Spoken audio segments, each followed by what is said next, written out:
गुरु जैसे मतलब ये कहना चाह रहा हूँ कि कबीर दास जी हैं, वो भी तो परमात्मा थे, पूर्ण परमात्मा थे, पूर्ण परमात्मा थे। पूर्ण परमात्मा थे, और वो भी शरीर रूप धारण करा था उन्होंने। और आप कहते हैं कि मतलब गुरु शरीर है नहीं। तो असल में देखो, हमको इस बात को समझना पड़ेगा। कबीर साहब इस संसार में आए, आज विज्ञान ने, हमारे इतिहासकारों ने, ज्ञानी जी आज से हजारों वर्ष पहले की चीजों के बारे में बता दिया।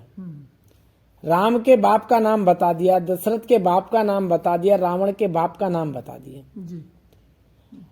1600, 1700, 2000 अनंत वर्षों के पहले की चीजों के बारे में बता दिया। कबीर साहब के माँ बाप का नाम कोई बता पाया आज तक? नहीं बता पाया। सब अपना गणित अगर लगाते हैं। अपना गणित लगाते हैं तो कबीर साहब के न आने का पता चला, न जाने का पता चला। कबीर साहब के असल में माँ बाप कौन थे, किसी को पता है? नीमा और नीरू नाम के दो जुलाहे थे। ये कहानी है, ये सुना जाता है कि भाई वो कमल के फूल पर लहर तारा नामक तालाब में कमल का फूल था, उसमें एक ज्योति आई, उसमें एक बालक उनको खेलता हुआ मिला, नीरू और नीमा नाम के जुलाहे को। तो उन्होंने कबीर साहब को उठाया और उसका लालन पालन किया। वो नीमा और नीरू कबीर साहब के माँ बाप थे, यही तो सुना जाता है। उन्होंने पाला तो माँ बाप हुए। लेकिन असल में कबीर साहब के माँ बाप का नाम किसी को पता है क्या? क्योंकि कबीर जो थे स्वयं परमात्मा थे, इसलिए उन्होंने किसी गर्भ से शरीर धारण नहीं किया। वो उनका शरीर नहीं था, उनका कोई शरीर नहीं था, वो गर्भ से पैदा ही नहीं हुए। यही तो अज्ञानता है जो आप पूछ रहे हैं कि गुरुजी आप कहते हैं कि शरीर गुरु नहीं होता है, और कबीर साहब शरीर रूप में थे और वो स्वयं परमात्मा थे। तो ये बात बिल्कुल समझ लेने की है। कबीर साहब शरीर रूप में तो आए, लेकिन वो गर्भ से वो उनने अवतार नहीं लिया, वो केवल हमारे देखने में शरीर थे, उनके अंदर पंच तत्व नहीं था। अगर उनके अंदर पंच तत्व होता, पांच तत्वों का शरीर होता, तो हिंदू और मुसलमान उनके दोनों शिष्य थे ना। जब उनने शरीर छोड़ा तो हिंदू कहते थे हम जलाएंगे, मुसलमान कहते थे हम दफनाएंगे। इधर दोनों लड़ रहे थे, उधर वो शरीर ही गायब हो गया उनका। कैसे शरीर गायब हो गया? क्योंकि वो शरीर थी नहीं, वो काया थी नहीं, वो एक माया थी। दुनिया को संदेश देने के लिए आए थे कबीर साहब कि परमात्मा शरीर रूप में भी प्रकट हो सकता है, और कोई भी व्यक्ति शरीर रूप में भी संत हो सकता है, और कोई भी व्यक्ति गृहस्थी में रह करके भी परमात्मा को प्रकट कर सकता है। ये संदेश देने के लिए इस धराधाम पर आए, जीवों को चिताने के लिए आए। समझ रहे हैं? कबीर साहब शरीर नहीं थे, कबीर साहब जो थे शरीर नहीं थे। अगर शरीर होता तो उनके माँ बाप का आज विज्ञान या इतिहासकार खोज लेते ना कि उनके माँ बाप ये थे। जब वो रावण के माँ बाप का पता कर सकते हैं, राम के माँ बाप का पता कर सकते हैं, है ना, कृष्ण के बारे में पता कर सकते हैं, तो कबीर तो इसी कलयुग में पैदा हुए ना, उनके बारे में भी पता कर लेते, वो उनके माँ बाप का भी पता कर लेते। कहीं देखा तुमने कबीर साहब के माँ बाप का पता? इसका मतलब उन्होंने गर्भ से पैदा नहीं हुए। परमात्मा किसी के गर्भ से पैदा नहीं होता है, वो स्वयं परमात्मा, उसने पैदा किए। कामिल काम कमाल किया, तेने ख्याल में खेल बनाई दिया।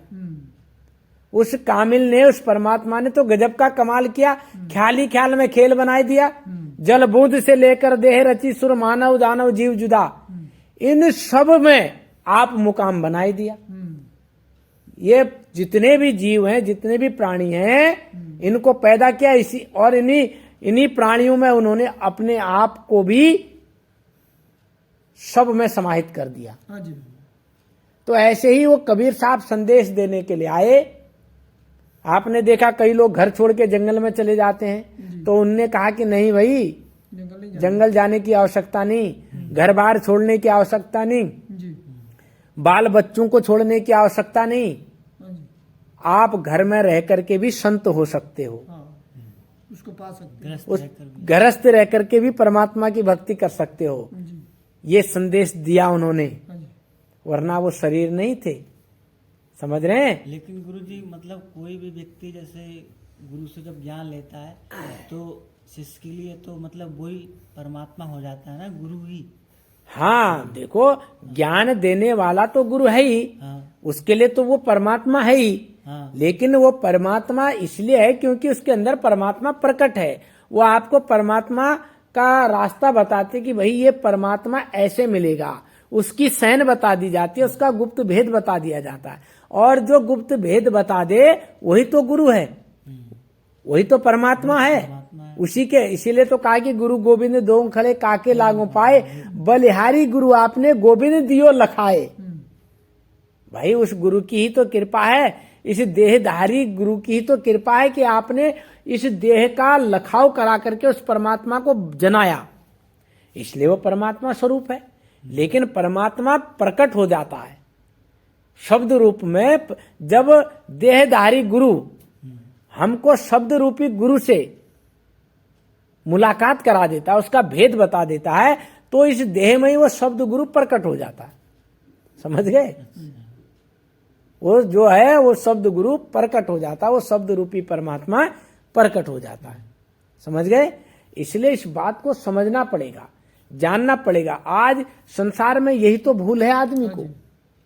कोई समझ रहा कबीर साहब शरीर रूप में थे, कोई समझ रहा है कि ये देही गुरु है ना। तो ये नाना प्रकार की हमारी क्या है अज्ञानताएं हैं, इसको हमको समझना पड़ेगा। और जब तक हम इसको समझेंगे नहीं तब तक हम अंधकार से दूर होंगे नहीं, है ना। देखो ब्रह्मानंद जी थे, उन्होंने एक भजन लिखा, ईश्वर को जान बंदे मालिक तेरा वही है, ईश्वर को जान बंदे कर ले तू याद दिल से, कर ले तू याद दिल से, हर जाम वो सही है, ईश्वर को जान बंदे मालिक तेरा वही है, ईश्वर को जान बंदे। भूमि अगन पवन में, सागर पहाड़ी बन में, भूमि अगन पवन में, सागर पहाड़ी बन में, उसकी सभी भुवन में छाया समा रही है, ईश्वर को जान बंदे मालिक तेरा वही है, ईश्वर को जान बंदे। उसने तुझे बनाया जग खेल है दिखाया, उसने तुझे बनाया जग खेल है दिखाया, तू क्यों फिरे भुलाया, उम्रा बिता रही है, ईश्वर को जान बंदे मालिक तेरा वही है।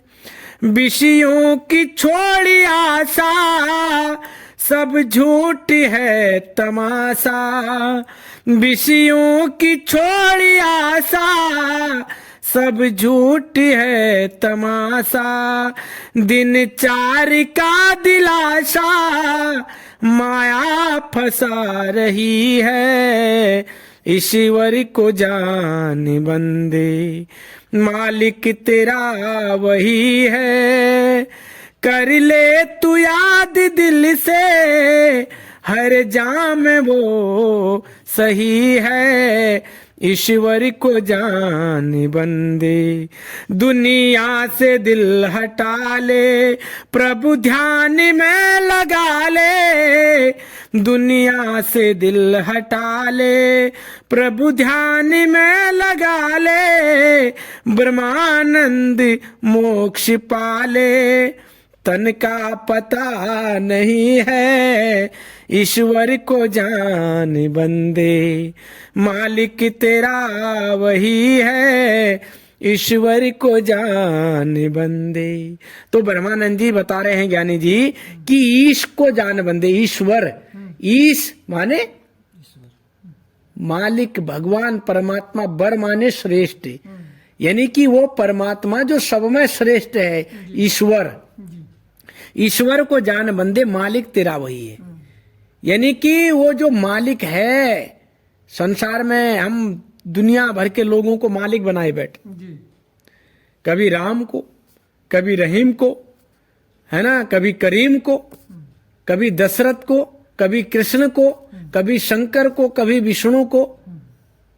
तो वो कह रहे हैं ब्रह्मानंद जी, जिन्होंने ब्रह्म के आनंद को प्राप्त कर लिया वही ब्रह्मानंद हैं। तो ब्रह्मानंद जी एक संत हुए, तो उन्होंने लिखा कि ईश्वर को जान बंदे, मालिक तेरा वही है। आपको दूसरे की पूजा नहीं करनी, आपको केवल ईश्वर को जानना है, उस ईश को जानना है जिस ईश से ये सारे संपूर्ण ब्रह्मांड के जीव पैदा हुए, चर अचर सारा जीव पैदा हुआ, वही ईश्वर हमारा मालिक है। कर ले तू याद दिल से, हर जा में वो सही है, यानी जा चोले में, है ना, हर जा में वो सही है, यानी कि हर चोले में वो है, मौजूद है, बस तू याद करने वाला तो बन। कहा कि जर्रे जर्रे में झांकी भगवान की, किसी सूझ वाली आंख ने पहचान की। उस परमात्मा की छाया और माया तो संपूर्ण ब्रह्मांड में व्याप्त है, लेकिन किसी सूझ वाली आंख ने पहचान की। पहचान करने वाली आंख होनी चाहिए, है ना। तो कह रहे भूमि अगन पवन में, सागर पहाड़ वन में, उसकी सभी भुवन में छाया समा रही है। चाहे वो पहाड़ हो, चाहे वो पर्वत हो, चाहे वो सागर हो, चाहे वो अग्नि हो, चाहे वो भूमि हो, चाहे वो हवा हो, उस परमात्मा की माया और छाया सब में समा रही है ना। लेकिन हम कैसे जाने, कैसे उसको हम पकड़ पाएंगे, है ना। तो वो कह रहे हैं कि हे मानव तू गुमराह मत हो। जैसे आज हम गुमराह हुए बैठे ना, तो वो कह रहे हैं कि हे मानव तू गुमराह मत हो, उसने तुझे बनाया, जग खेल है दिखाया। इस संसार में जो कुछ भी किया है उसने ही करा है, ये खेल उसका ही रचा हुआ है, उसने तुझे बनाया। तू क्यों फिरे भुलाया, उम्रा बीत रही है। अरे तू क्यों भूला बैठा है भाई, उस परमात्मा क्यों भूला बैठा हुआ, उसको याद कर। ये जितनी माया है, जितना हम आंखों से देख रहे हैं, सब उसी की माया है। उसमें तुझे बनाया, मनुष्य शरीर दिया, इसलिए दिया कि तू उसकी माया को पकड़ने वाला बने, उसको जान करके उसमें समाहित होने वाला बने।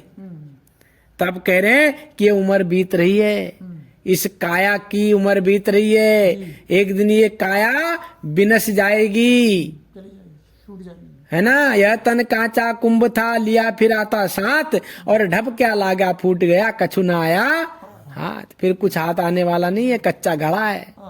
मौत की पुरजोर आधी जब इससे टकराएगी, देख लेना ये इमारत पल भर में गिर जाएगी। ऐसा मकान बना है, जब मौत की आंधी आएगी तो ये गिर जाएगी, धराशायी हो जाएगा। तब कह रहे हैं ब्रह्मानंद जी कि विषयों की छोड़ आशा, सब झूठ है तमाशा। अरे भाई, इस संसार के जितने विषय वासनाएं हैं, इनकी आशाओं को छोड़ दे, इनसे मन हटा ले। विषयों की छोड़ आशा, सब झूठ है तमाशा। ये केवल संसार में उलझाने का तमाशा है, जीव को फंसाने का तमाशा है, इसलिए इसको आप छोड़ दो, है ना। कहा दिन 4 का दिलासा माया फंसा रही है। अरे ये तो 2-4 दिन का दिलासा है। जैसे आपने देखा होगा ना, कुछ लोग हमको ढाढ़स बधाने के लिए आ जाते हैं, हमारे पास अगर कुछ अच्छा बुरा हो जाता है तो कहते हैं अरे नहीं नहीं भाई हिम्मत रखो, दिलासा देते हैं ना। ऐसे ही इस संसार में हमारी आत्मा फंसी पड़ी है। इस संसार के जितने कर्म धर्म कर रहे हैं, ये केवल दिलासा देने वाले हैं, लेकिन ये परमात्मा को पाने वाले नहीं है। इनके द्वारा हम परमात्मा को पा नहीं सकते। केवल हम इंतजार कर सकते हैं, केवल दिलासा भर है, मिलेगा मिलेगा मिलेगा, और मिला कुछ नहीं, है ना। इसलिए कहा कि दिन 4 का दिलासा माया फंसा रही है, खाली माया हमको फंसाए बैठी है। तो ब्रह्मानंद जी कह रहे हैं दुनिया से दिल हटा ले, प्रभु ध्यान में लगा ले। कह रहे हैं कि इस दुनिया से दिल को हटा, हाँ जी, है ना, इस दुनिया से दिल को हटा और प्रभु में मन को सटा, हटा और सटा, है ना। जब दिल को हटाओगे तभी तो सटाओगे परमात्मा में, है ना। हाँ जी, एक म्यान में 2 तलवार नहीं रह सकती। इसमें आप कहो कि मैं परमात्मा का भी भजन कर लूं, दुनिया का भी भजन कर लूं, हो जाएगा क्या? ये पाए। नहीं हो पाएगा ना। इसलिए ब्रह्मानंद जी कहते हैं विषयों की छोड़ी आशा, सब झूठ है तमाशा, दिन 4 का दिलासा माया फंसा रही है। दुनिया से दिल हटा ले, प्रभु ध्यान में लगा ले, ब्रह्मानंद मोक्ष पाले, तन का पता नहीं है। तो कह रहे हैं कि दुनिया से दिल को हटाना पड़ेगा भाई, है ना। दुनिया से दिल को हटा ले, प्रभु ध्यान में लगा ले। ये इस ध्यान को, इस सूरत को प्रभु में लगाओगे तब ब्रह्मानंद जी कह रहे हैं तब यह आत्मा उस परमात्मा में समाने वाली बनेगी, अन्यथा क्या होगा?